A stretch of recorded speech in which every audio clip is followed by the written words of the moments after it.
प्रचार को भारत का एक सपूत, वो नेता नहीं था, लेकिन धर्म के मार्ग पर उसने दुनिया को हिला दिया। भारत में से बहुत महान हुए हैं और धर्मों में इतने नहीं हुए हैं जितने भारत में आदि सनातन धर्म में हुए। इसलिए कई बार बोलते हैं कि गर्व से कहो मैं हिंदू हूँ। बाबा ने बताया हिंदू तो नहीं है धर्म, ये तो बिगाड़ के कहने लगे, असल में तो आदि सनातन देवी देवता धर्म के होगा। तो ये गर्व से कहो, एक बात गर्व से ये कहो कि मैं इस देश में पैदा हूँ, ये कोई छोटी बात नहीं। भारत में पैदा होना बहुत बड़ी बात है, गर्व की बात। क्यों इस जैसा और कोई देश नहीं और इस धर्म जैसा और कोई धर्म नहीं। और भगवान की ही धरणी है ये, जहाँ भगवान इस धरती पे आते हैं। सारी दुनिया का विश्व गुरु भारत था, अब फिर बनने जा रहा है। और बनावेगा कौन? हम, आप और हम बना रहे हैं भगवान के साथ अलग। लेकिन बीच बीच में ऐसे महापुरुष हुए। तो कल 4 जुलाई को विवेकानंद का अव्यक्त दिवस। विवेकानंद सुना होगा ना, किन्हीं घरों में उनका फोटो होता है, सिर्फ खंडवाता बांधे, और कितना सुंदर नौजवान। तो वो इतने महान थे कि गुलामी के टाइम उन्होंने भारत के आदमियों को जागृत किया, उठो और तब तक ना रुको जब तक भारत को तुम विश्व गुरु ना बना दो। अच्छे घर में पैदा हुआ 1863 में। उसका बाप अटॉर्नी जनरल था कलकत्ता में। माँ भी धार्मिक प्रवृत्ति की थी, शिव की भक्ति से ये संतान मांगी थी उन्होंने। और माँ बाप को सीखना चाहिए जैसे विवेकानंद के माँ बाप ने पालना की। विवेकानंद का बचपन का नाम नरेंद्र था और उसके साथ ही प्यार से नरेन बोलते। ऑलराउंडर, इतना इंटेलिजेंट आदमी शायद ही कोई हुआ होगा, इतना होशियार। पढ़ाई उसके लिए बाएं हाथ करते, किताब को सिर्फ पढ़ ले, सुना देगा किस पेज पर क्या है, सिर्फ इतना पढ़ने से। कितनी मोटी किताब, हमारा अगर वो दुनियादारी में उतरता कुछ भी बन सकता था। वो सेक्रेटरी, डीसी, ये कुछ नहीं, उसके इतना इंटेलिजेंट आदमी।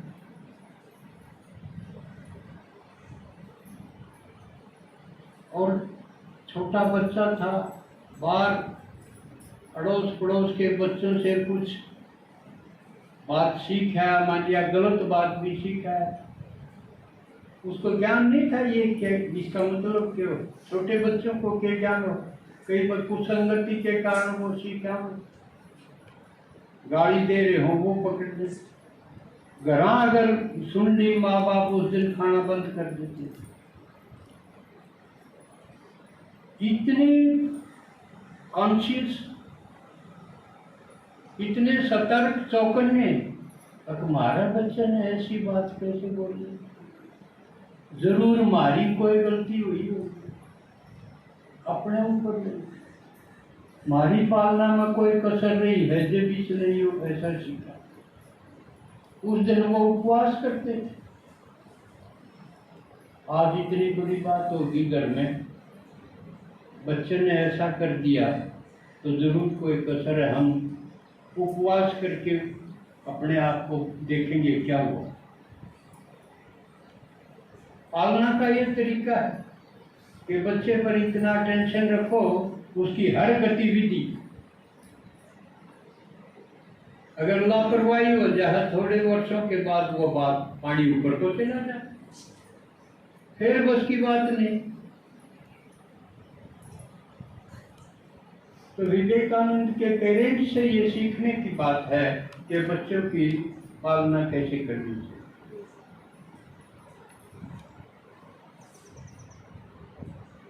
तो शिक्षा मैट्रिक करने के बाद कॉलेज में, मैट्रिक रायपुर से की,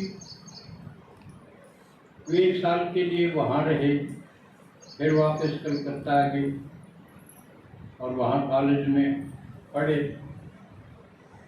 अध्ययन इतना जबरदस्त, फिलॉसफी का सब्जेक्ट लेके दुनिया के वेस्टर्न कंट्रीज के जितने भी थिंकर्स,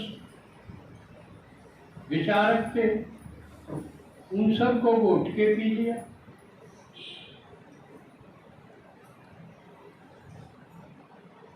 लेकिन एक प्यास उनकी जबरदस्ती कि परमात्मा है तो मुझे मिलना चाहिए, नहीं तो यूं ही जीवन बर्बाद करने से क्या फायदा। ये लगन थी। जिस किसी का भी पता चला वहां एक महात्मा है, वहां एक महात्मा, उसी के पास चलेंगे और सीधे पकड़ के बोलो परमात्मा का पता है। अगर झिझक होगी तो वापस कोई फायदा नहीं आ रहा बात करने का, इतनी लगन।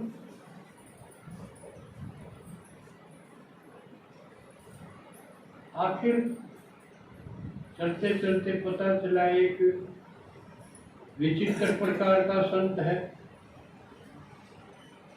रामकृष्ण परमहंस, जो एक मंदिर का पुजारी था। काली का मंदिर था, उसकी पूजा। वो पढ़ा लिखा, इतना विद्वान, पता चला कि वो तो करामाती साधु है। उसके पास चला गया और उससे पूछा कि बोल, तू परमात्मा को जाना है? पहली बार किसी आदमी ने हाँ कर लिया। तू बोल, तुमने मिलना है? पहली बार किसी ने उल्टा प्रश्न किया, बोल तुमने मिलना है? पहली बार विवेकानंद के झिझक हुई, ना तो अगला का झिझक पैदा करे।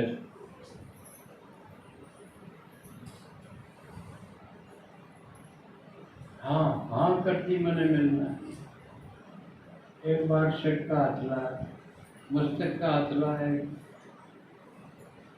बस घूम गया उसका, दिखा दिया उसको, उसका आत्मिक स्वरूप दिखा दिया। बस फिर वो उसका शिष्य, रामकृष्ण परमहंस का शिष्य बन गया और उससे उसने सब कुछ सीख लिया, भरपूरता है। उसके बाद 1893 में कौन सा शहर था जहाँ सर्वधर्म सम्मेलन हुआ? शिकागो। अमेरिका का एक बहुत बड़ा शहर शिकागो। वहाँ धर्म सम्मेलन था। वह सब धर्मों के अपने बड़े बड़े जो ज्ञानी हैं वो आ जाओ और धर्म के ऊपर चर्चा करेंगे। कब? 1893। भारत तो गुलाम था, ना अड़े बुलावा आया ना किसी ने भेजन का प्रबंध। एक संस्था थी अपनी, उसने सोचा भाई क्यों ना भेजा था अपना भी एक रिप्रेजेंटेटिव। लेकिन विवेकानंद व रामकृष्ण पर बड़ा खर्चा कितना आवता, उन्हें पीछे इकट्ठे कर करा के और उसका प्रबंध करा। अगला विवेकानंद ने भेजो, उसमें सबके धर्म ग्रंथ रखे हुए थे उधर। भारत की तो एक छोटी सी गीता, अगले वो इसका इनकी भी दर्द एक धर्म तो से ही हो, कोई कदर नहीं थी। सारे पश्चिम देश ने सोचते थे भारत तो ऐसा देश है, सतेला का झाड़ा जुड़ा लड़िया का ज्ञान का के कम। ये जो थी सारी वेस्टर्न कंट्रीज, वहां विवेकानंद पहुंचता है।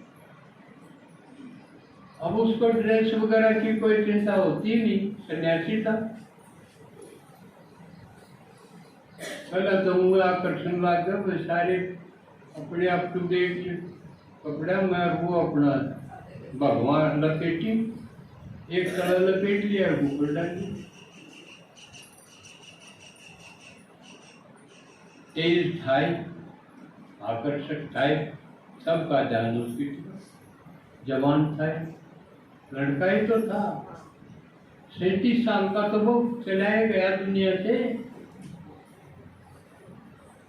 तो 93 में तो देखो कितना छोटा ही था, युवा। जब उसका नंबर आया बोलन का, तो थोड़ा थोड़ा टाइम देते उसको। पहला वाक्य से था गूंज उठा, पहले ही बात। और फिर तो उन्होंने जो भाषण करा, मिनट मिली थी, मान लिया 5 मिनट, कौन रोकनिया था, किसी का हौसले ठिकाना ना था। इतना धारा प्रवाह बोले, और सबका जचाजी के धर्म है तो यू है, जिसने हिंदू कम है, बाकी तो कुछ भी नहीं है इसका आगे। ये जचा दिया, सब धर्म के ठेकेदार हैं। और फिर तो वहां 2 साल रहे, आने नहीं थे। पूरे करो, मारे आओ, मारे आओ, मारे आओ, इतनी डिमांड होगी। एक प्रसंग सुना के फिर मैं, क्योंकि इस बारे में दीदी को ज्यादा ज्ञान, मेरे कई प्रसंग वो सुनाऊं, उनके लिए छोड़ूंगा।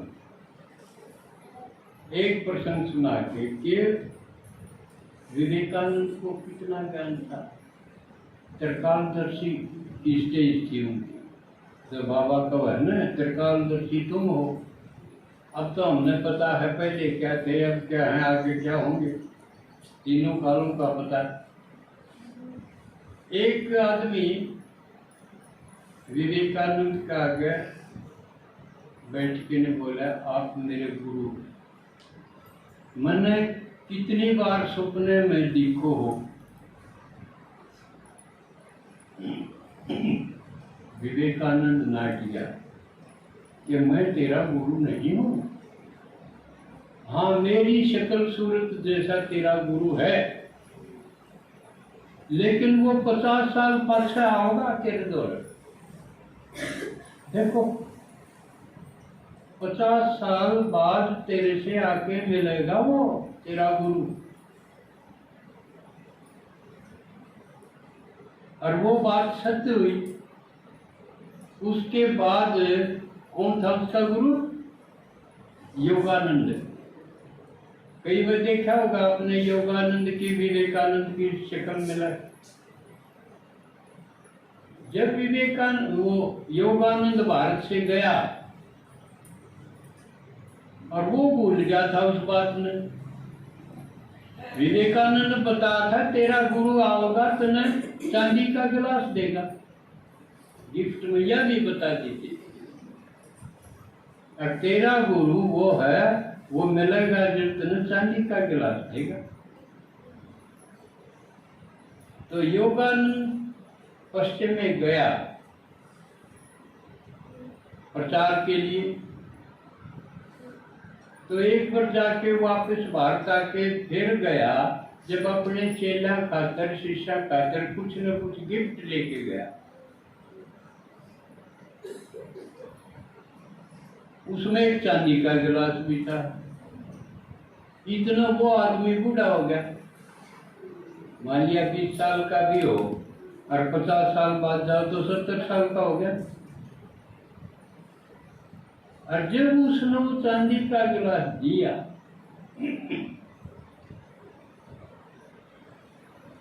तो आप सोचो उसकी क्या हालत हुई हो। वो बात जो कि जो याद आएगी उस गिलास ने एक और ने लेके रोने लग गया।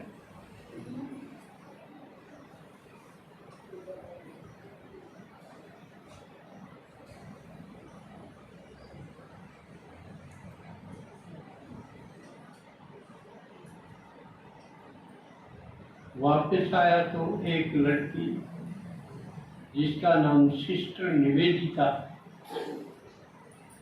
वो नहीं मानी, अब मैं तो आपके साथ ही रहूंगी जीवन में भी मरण तक। तो उसका जिक्र उसने बहुत सी कहानियां लिखी भारत के धर्म पर।